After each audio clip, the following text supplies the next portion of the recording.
Xal-xalı Mustang. Bu düzenlikdə heyvanlardan ən necibi və gözəli, insanın dörd ayaqlı dostlarından ən ağıllısı olan atlar otlayırdı. Mustang adlanan bu atlar burada azad, vəhşi halda yaşayırdı.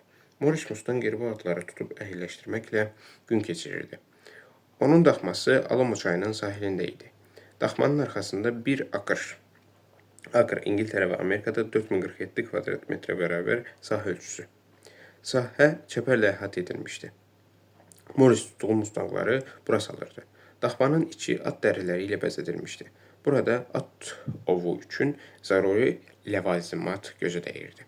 Mustangerin nökəri Felim viskinin təsiri ilə öz-özünə danışırdı. Bilmirəm, ağamız qəsəbəyə niyə belə can atır? Deyirdi ki, xal-xal Mustangı tutan kimi oraya gedəcək. Bu atı tutmaq hardan beyninə düşdü? Yəqin burada bir iş var. Daxmada yatmış Tara hürə-hürə qapıya cumdu. Felim, bayırdan səs eşidildi. Aha, ağam gəldi. Felim stoldan qalxaraq itin dalınca qapıya yönəldi. Morrisin atının boynu köpük içində idi. Yəhərin qaşına bağlanmış kəməndin ucunda yenicə tutduğu atı dartıb gətirirdi.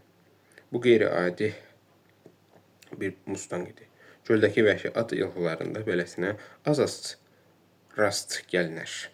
Sinəsi enli, beli hamar, ayaqları nazik, xal-xal, gözəl bir at idi. Onu talvarın altına bağladı. Yorulub taqətdən düşmüş Mustanger cəld çarpayısına uzandı. Felim yemək hazırlamağa başladı.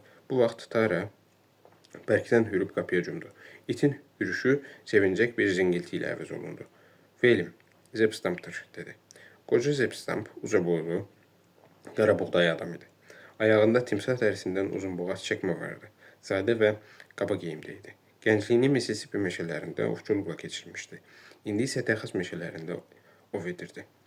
Axşamınız xeyir, Mr. Stamp, deyə ev sahibi ayağa qalxıb qonağa sarı getdi.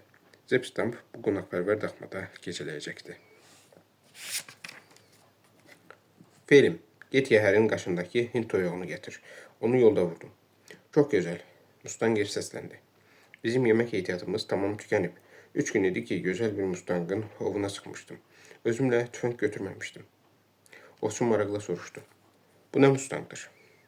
Ağ xalları olan tünd şokolad rəngli bir madyandır. Çox gözəl atdır. Lənət şeytana.